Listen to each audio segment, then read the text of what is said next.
Welcome back to the FlipNerd.com REI Classroom, where experts from across the real estate investing industry teach you quick lessons to take your business to the next level.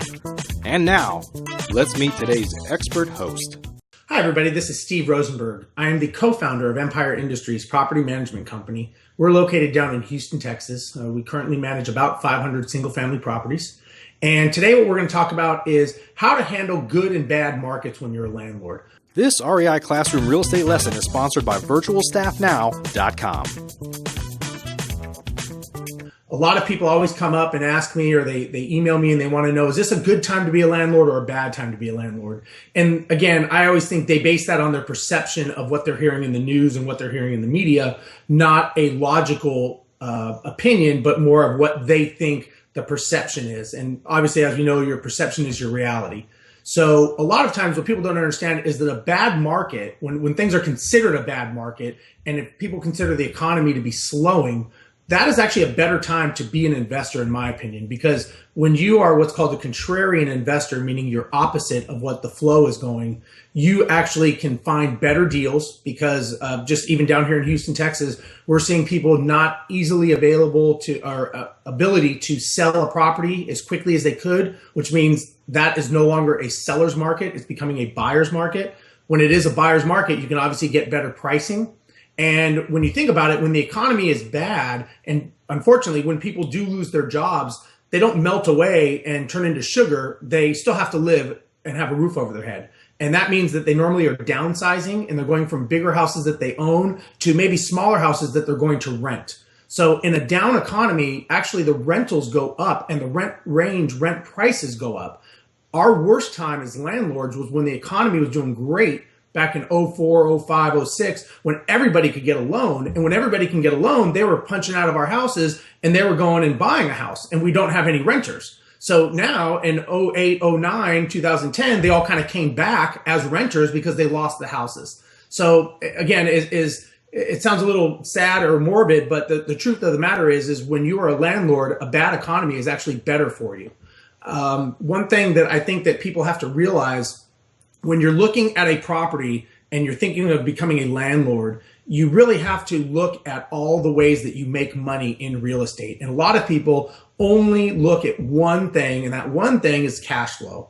And what I have learned, in my opinion, is that there's 5 ways that you make money in real estate. And whenever I do a mentorship or help an investor, they always say, I don't want to buy that deal because it makes no cash flow. And as soon as they say that, that tells me that they're really not as educated as they could be, and they're not looking at the big picture. They almost have tunnel vision. They're just thinking cash flow. So cash flow is one, and it is important.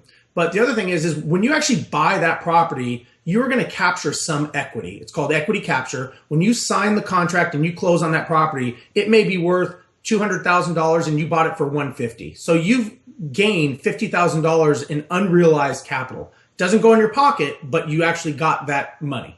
Okay. The next thing is, I think we'd all agree that if you had a house in 30 years from now, that house would be worth a lot more money than it would be today. So with that being said, that's called appreciation. 30 years from now, you will have a house that will appreciate over time. Now, on year 30, when that house is paid off, a tenant will have paid that house for you. They will be making that mortgage payment for you while you're making cash flow. So that's called debt pay down. Debt pay down is basically someone else is paying that mortgage. Now, obviously, you're going to have some maintenance costs and you're going to have some vacancies, but all in all, you will get a house that is basically essentially paid off and paid for by a tenant. So that's the other kind, the debt equity capture. And then you want to think of depreciation. Depending on your tax basis, you are going to be able to depreciate that property over time, and you will be able to do it with your taxes and be able to help you out.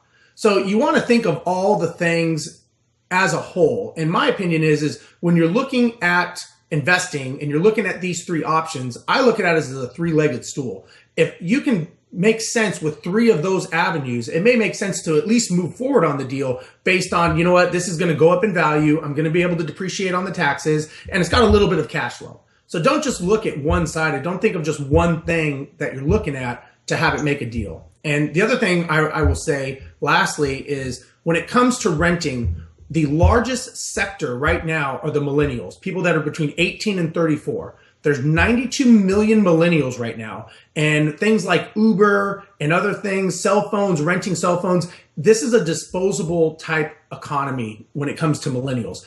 That means that they are not buying houses. They are renting. They're renting houses. They're renting apartments. And they're going to stay renting for a lot longer than most other people in other generations did. So as a landlord, you have a very large sector that is going to be flushed into the rental market that most people have never experienced before, because these millennials are not going through the standard progression that a lot of the older generations did. They are renting and staying renters. So for me as a landlord, I'm looking at that and I'm making my properties millennial happy. I'm making sure it has Wi-Fi ability. I'm making sure it has things that can help millennials, because I know that they are looking for rent and they're looking for the amenities. So again, that's my opinion. This is Steve Rozenberg with Empire Industries Property Management Company. Thank you very much. VirtualStaffNow.com is the leading virtual assistant provider for real estate investors. As busy real estate investors, there's nothing more valuable than our time. And VirtualStaffNow.com not only helps you find the right real estate virtual assistant for your business, they train them on an ongoing basis, manage them daily to make sure they're staying productive and effective. And in the event they're not the right fit or need to be replaced, they handle that for you too. Whether you need 1 or 100 virtual assistants for your team, start the process right now at VirtualStaffNow.com. Please note, the views and opinions expressed by the individuals in this program do not necessarily reflect those of FlipNerd.com or any of its partners, advertisers, or affiliates. Please consult professionals before making any investment or tax decisions, as real estate investing can be risky. Are you a member yet of FlipNerd.com, the hottest real estate investing social community online? If not, you can join for free in less than 30 seconds and get access to hundreds of off-market deals, vendors in your market to help you in your business. And you can start networking with thousands of other investors just like you. Get your free account now at FlipNerd.com. Please check out the FlipNerd family of real estate investing shows, where you can access hundreds of expert interviews, quick tips, and lessons from leaders across the real estate investing industry. They're available at FlipNerd.com/shows, or simply search for FlipNerd in the iTunes Store.